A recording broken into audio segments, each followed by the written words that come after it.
Welcome everyone to the next episode of Impactables with Rishabh. Today we have Sajid from Logitech for Business. Welcome Sajid. Thanks, Rishabh. Thanks for inviting for this. Great. Thank you so much for coming so far. I hope the Bangalore traffic treated you well today. No complaints about Bangalore traffic. I'm a Bangalore boy, so it goes with it. Yeah. So it's been, I think, 22 plus years for you working in the industry in multiple segments. One thing I liked about you is like you have worked for a longer time in every company. I have seen you working in one of the company named Cisco for 10 plus years. But it's been 20 years for you in marketing and different kind of roles. How was your journey in terms of entering into this domain? Where do you come from? How did this thing happen today all through this entire years? Okay, good question. Long story. So I'll try to cut it short as much as possible. But you know what? I call myself as an accidental marketeer. I never thought that I'll be into a marketing thing at all. So in fact, I started my journey and then my internship and all was more into accounts. So I'm a BCom graduate, and that's how I started. But over a period of time, I realized that I'm actually not a person who want to do at one sit at one place and do all this bank reconciliation and tally entries. Ask me about it. It was very boring, right? So all of those things. But it was an organization who was into integrated marketing services. So that's where I got an opportunity to learn more about events, to learn more about programs and campaigns and all of those things. And that's how my interest, it was more towards marketing. It was more towards in terms of, do something new, unique things. I wanted to meet people. I want to kind of, travel and explore other cities as well. So what was that year when you entered? I think I started my career around 2003, 2004. Yeah. So I have played bits and pieces of roles into accounts. You won't believe if I tell you that, being a BCom graduate, I've also played roles into IT and procurement as well, right? But those were those were small start stings, I would say. But over a period of time, I started feeling more hunger towards becoming more like a marketeer, and I got a good platform working for organization like Cisco. Coming from a background of integrated marketing company, I knew about events, and I knew about in terms of how these kind of events happen. So I joined as events marketing manager, and literally I used to kind of travel a lot and take care of large scale events to small scale events. That organization gave me a platform to learn different segments of marketing. So over a period of time, I started supporting enterprise marketing. It was a different ball game altogether, because being an events marketing manager, we're actually seeing large events.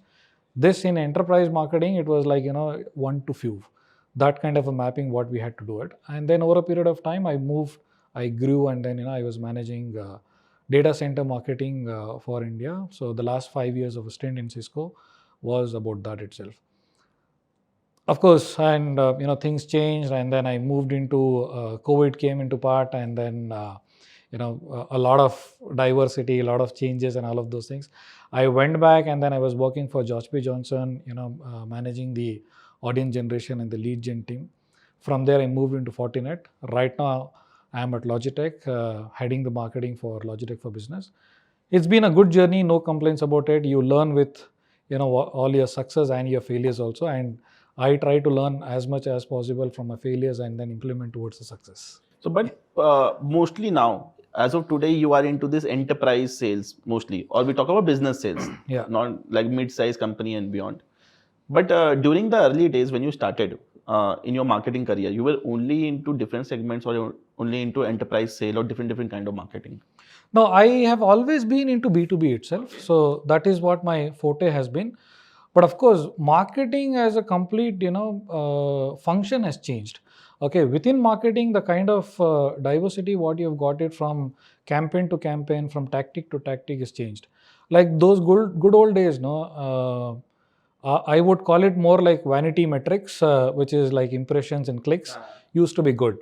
Now But it is not now, when I actually have a seat to discuss with my business leaders, when it comes to what kind of a business impact we have done, what kind of a revenue we have been able to actually either bring it to the table, or help them to bring it to the table, or help them to kind of get that pipeline and conversion. So it has completely changed.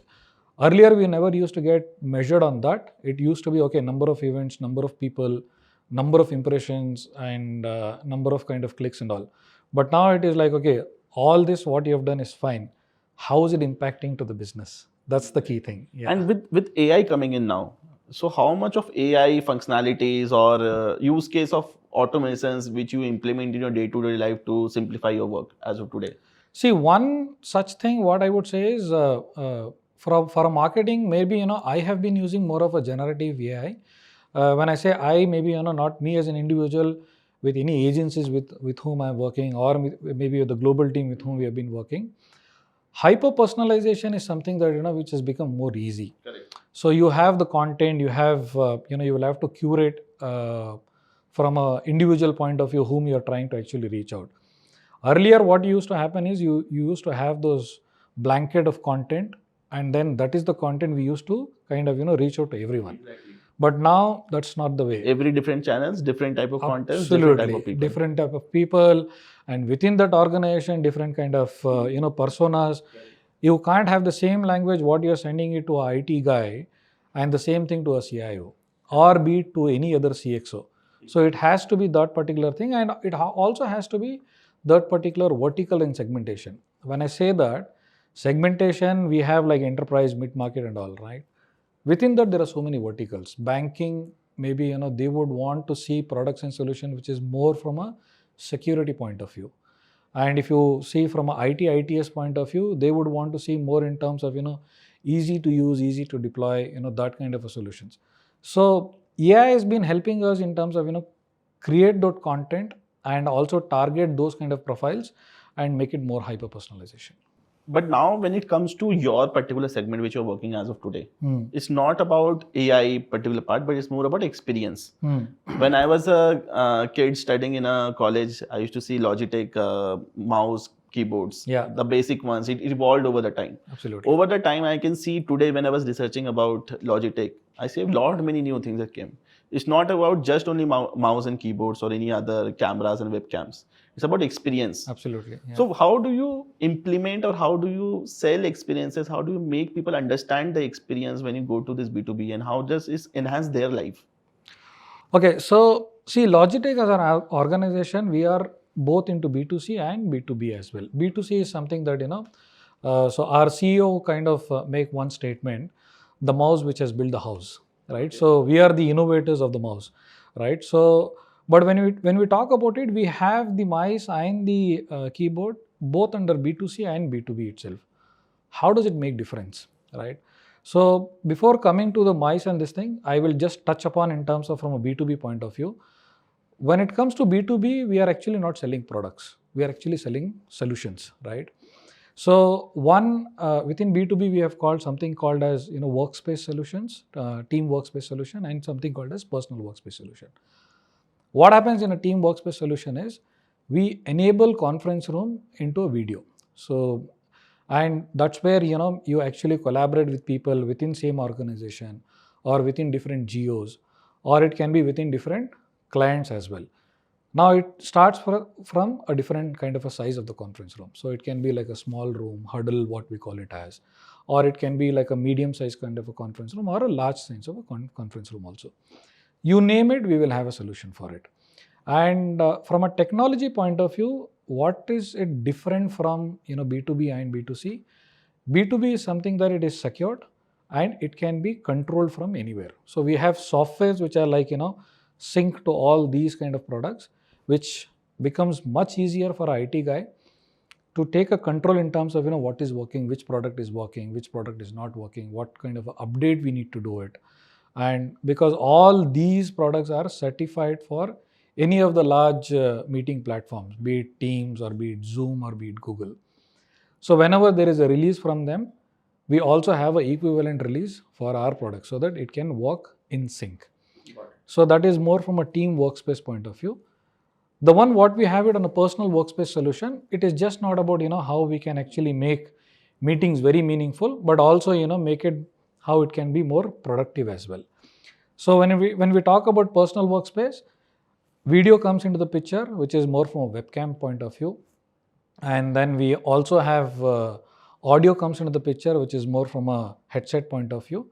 And then from a productivity point of view, we have mice and keyboards. Okay. And of course, it has like different line of products from a user to user, which we call it as core, advanced, and ergo, right? So from a core point of view, it is like normal any user who's been using it. From an advanced point of view, the recent one which we have just recently launched, MX Master 4. So it's a small mice which comes across where you can actually create 72 shortcuts. This was my team member was telling me before you were coming. Oh, is it? Okay. I'm sure he might be some creative designer or a coder or something like that. Coder only. Yeah. So those are the kind of innovations what we bring to the table. And one more a very important thing which Logitech takes it as a pride is just not about solutions. We also take care of sustainability as well. So we proudly say publicly that 3 out of 4 products are made of recycled plastic, and most of these boxes which go, it will also have labeling of the sustainability as well. We have recently launched one more. This actually reminds me of one more product, which we call it as Solar Signature Slim Keyboard. We are so confident that we have not even kept a charging port. Okay. Battery? So the reason why we have used it as solar, because that's how the industry recognizes. So it must be even cell also, no? No, nothing. Nothing is there. Nothing. So it can charge from a normal, the light what you have it in the room. Okay. It can also charge from the brightness which is coming from your screen, and we have not kept the charging port at all. So that's the kind of innovations. What's the accuracy rate of that? Like, is it ever got failed in terms of getting charged or stuff? We are saying that it is durable for 10 years, and it is again made of recycled plastic.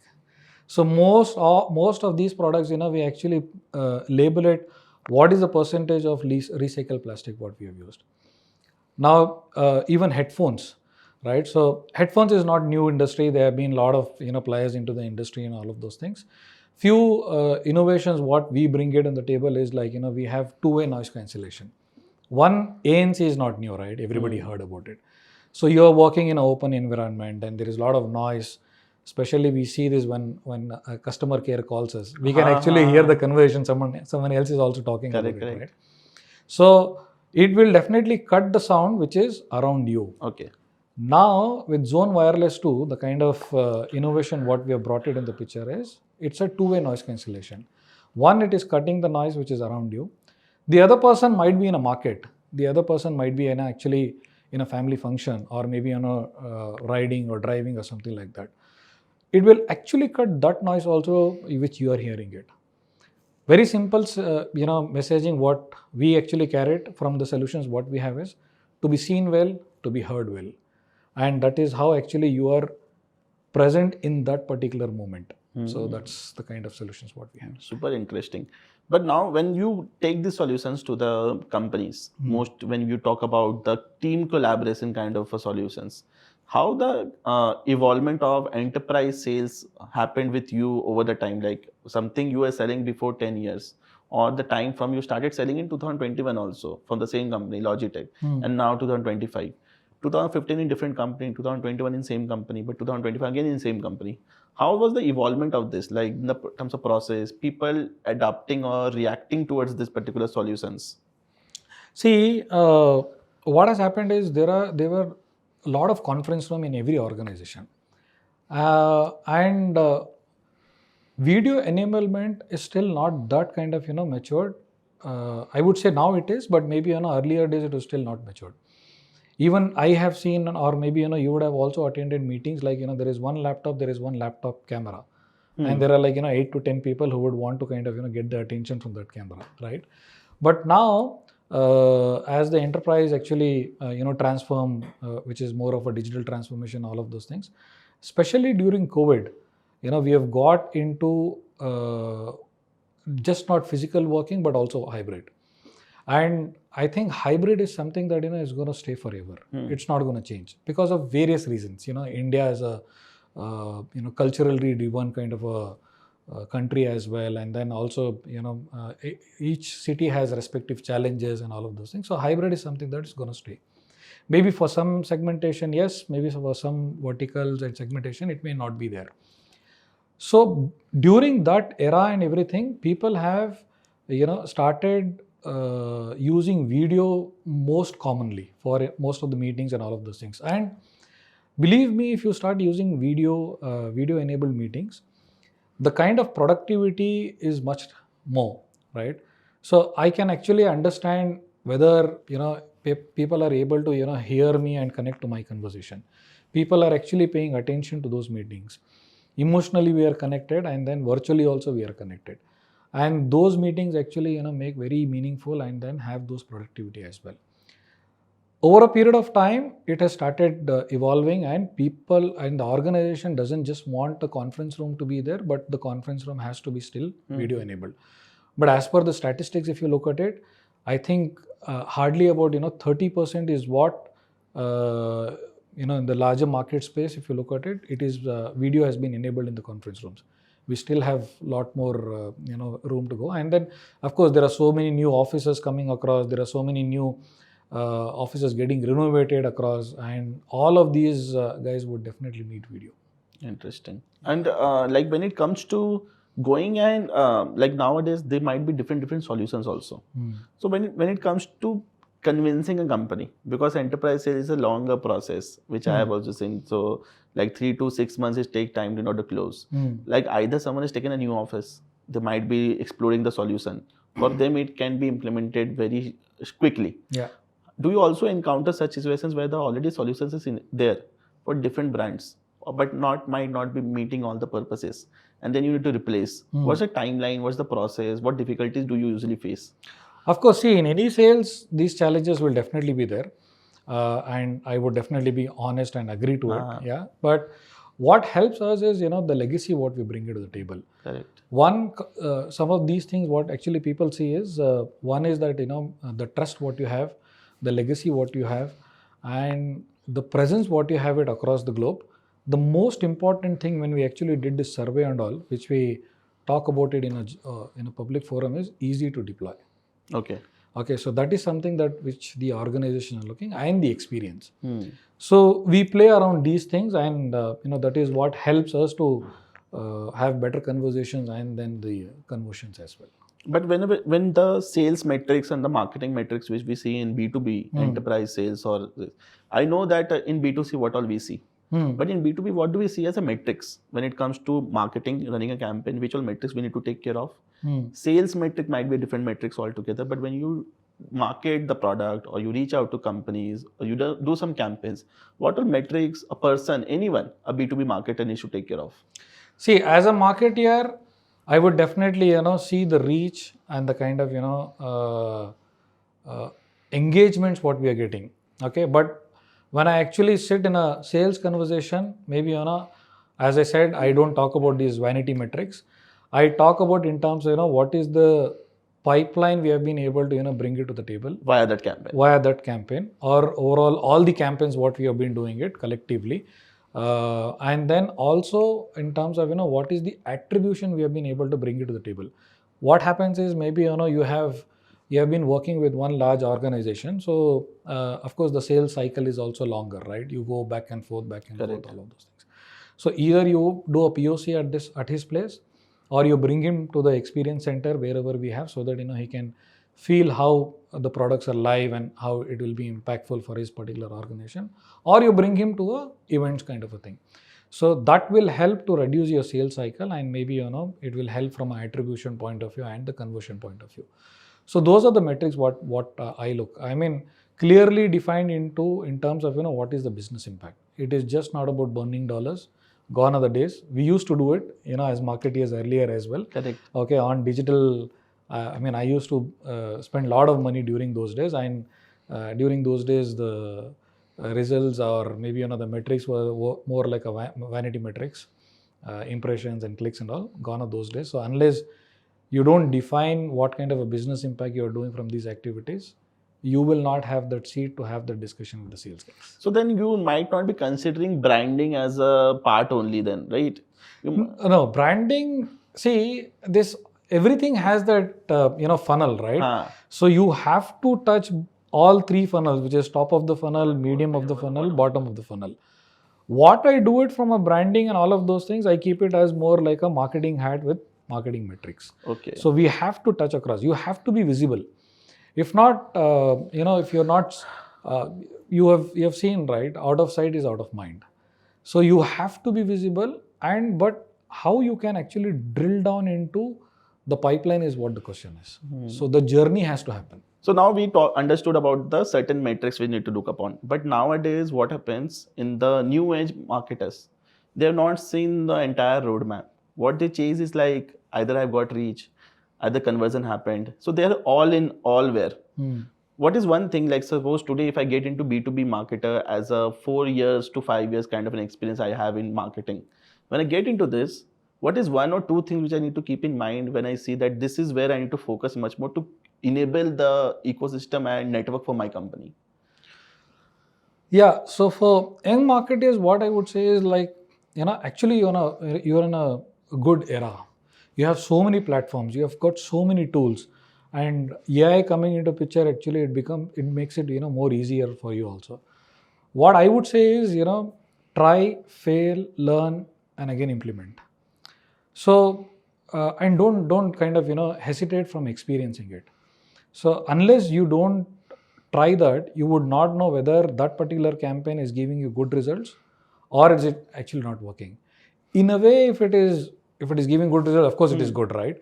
So in a way, if it is not giving good results, then you will learn from that particular failures, right? So I mean, in our career also, we have done so many activities, campaigns, and all of those things. Not that everything has been successful, but wherever it is not, we have been able to learn from it. What is that one thing or few things which went wrong, then implement that and try to kind of move it. And I would also say align with your sales team.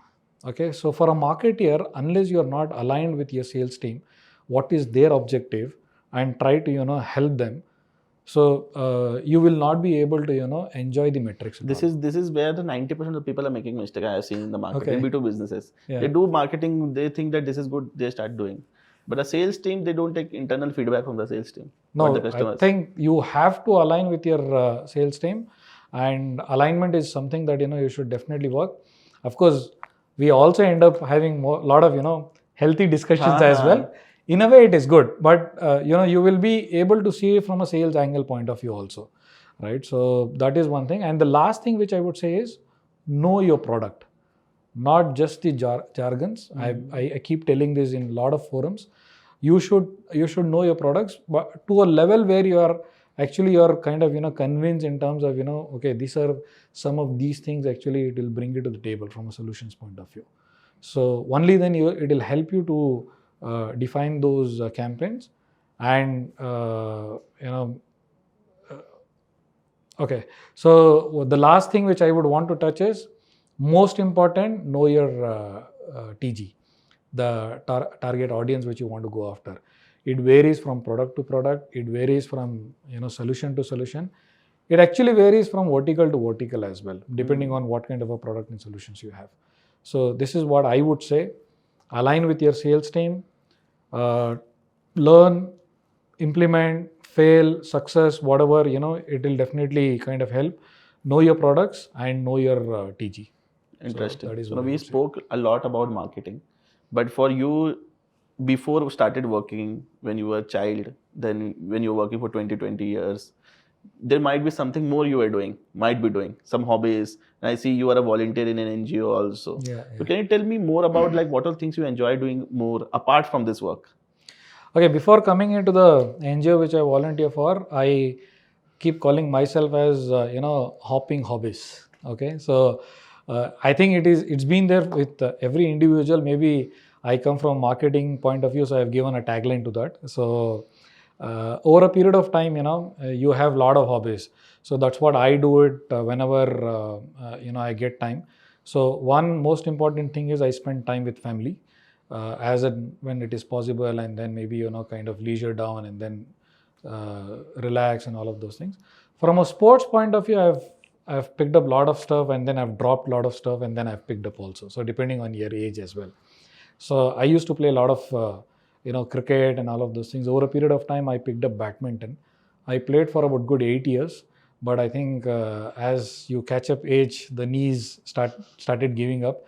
So I do it more like a casual thing now. But over a period of time, in the last 3-4 years, I've picked up biking as one hobby.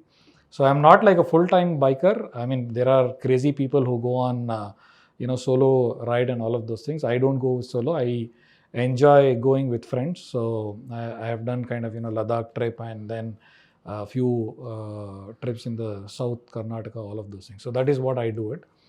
But something which is close to my heart is giving back to the community. So I volunteer and for a trust called as Project Smile, so which is Bangalore based kind of a trust. Almost from the inception, we complete 10 years as we speak in December itself. So we started like-minded people, 4-5 of us came together, and then we started doing something to the community. And then over a period of time, we have grown in such a way that we have got a good base of hundreds of volunteers, and we have also have employee staff as well who take care of quite a lot of projects. So we started working in slums, and then we realized, okay, what are those basic needs actually they would need it. We came up with a concept called as Seva Kendra. Seva Kendra. So around these slums we identified, and then we started opening small Seva Kendras. What they do is they help these guys to get proper documentations, and whatever government benefits are there, like pension scheme, all of those things, the BPL cards, so those kind of a thing. And sometimes they don't even know how to take an appointment, even to get if they have to kind of apply for a passport. So those are the things which actually happens in a Seva Kendra, Aadhaar verifications, and the change of name, etc., all of those things. So this is what we started doing it. So that is like one program which is going on helping them. We do a lot of seasonal activities, so distribution of groceries, distribution of blankets during the thing. This mostly happens in which part of the country? Bangalore itself. Right now it is Bangalore. So see, Bangalore itself is so big, and there are so many spots like this. So even if you have been able to make a difference of like 5-10%, that gives you inner peace, right? So we also work something called as Bangalore Homeless Program. So there are a lot of corporates who are associated with us. One among them is Azim Premji Philanthropy as well. And likewise during COVID, we tied up with a lot of corporates, and we opened a lot of oxygen centers as well in different parts of the city. Coming from an IT background, we opened a call center as well, and then we had volunteers like freelancers who can work and take and then try to help this across. So I think that's one small bit of a thing which we are trying to do it, and that gives more of an inner peace also for you. Super interesting, because this is one thing which you might be feeling very good after doing all the hard work which you in the entire day. Seeing around these people smiling when you help them, this is one thing which makes life change. Absolutely. I mean, that's the reason why we have kept the name as Project Smile. It is like, we want to spread smiles the maximum, whatever it is we can do it. And it is more for our individual souls, and then maybe, for the life hereafter. If you're okay to say, like, how many lives might be impacted by this, like in terms of number of people you touched by this project? See, in each of the Seva Kendra, I may not be, I don't have the records in front of us, but when we do yearly grocery thing, we started with few, kgs of groceries. Okay. But now in a year, especially during the month of, the Ramadan and all of those things, we try to touch about 2,000 odd families. So it's like 1 month full kind of a grocery which we kind of give it. And I think close to about 400 to 500 walk-ins we have it in every Seva Kendra in a month. So there will be a lot of other small kind of requests, maybe a Aadhaar request or a driving license request or something like that. So these people are not that educated enough to apply themselves. That is why you guys are helping them. Absolutely. So most of these Seva Kendras are close to slums. So every day, we have one staff in each of the Seva Kendra. And anyone can go over there and ask for any help. Absolutely. It is open for all. And then like anything related to anything they can ask, right? Absolutely. Yeah. So we try to help them. Whatever we can do it, we do that. If not, we at least, tell ki how to do that. Yeah, tell how to do it and where to approach and whom to meet and all of those things. Yeah. Because there are so many schemes of government also, Yeah. which these people might not know how to avail that scheme. Absolutely. That's the main challenge. Schemes Yeah. are there, and lot of people get benefited out of schemes, but most of people don't know how to avail that scheme. Yeah. So we try to kind of, even on the education point of view, wherever the scholarships can be applied and take it, we do that. And we also do crowdfunding also, if in case, it doesn't fall into that particular category, or maybe, due to some financial crisis, they've not been able to do it. So then we try to help that also. So there are a lot of other verticals, and over a period of time, we have actually made it more like an organization structure. So we have board, and then we have the program managers.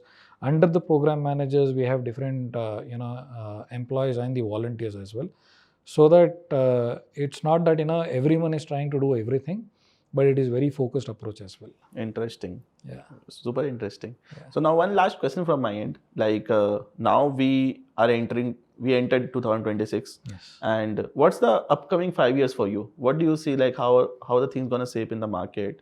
Or for you as an individual, do you want to implement something else, work on something else, or looking forward to something else?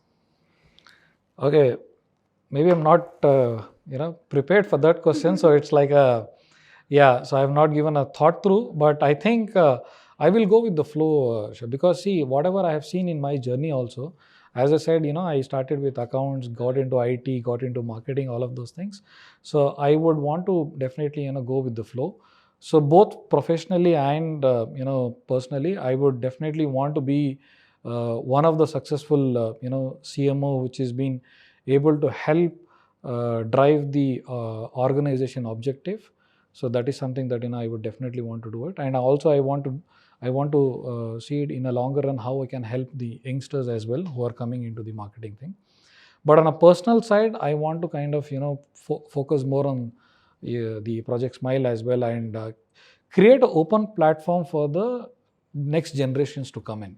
So we we want to keep it in such a way that so that the next generation who comes across, how that they can make use of this open platform and try to help the community as much as possible. Interesting. Yeah. With this, thank you so much, Sajid, for coming down from such a far distance in Bangalore itself and able to meet. We met for the first time, but it was very interesting that we never felt like we met for the first time. Great, Rishabh. It was nice Thank you so talking to much. you as well, buddy. Thank you so much. Take care. Thanks.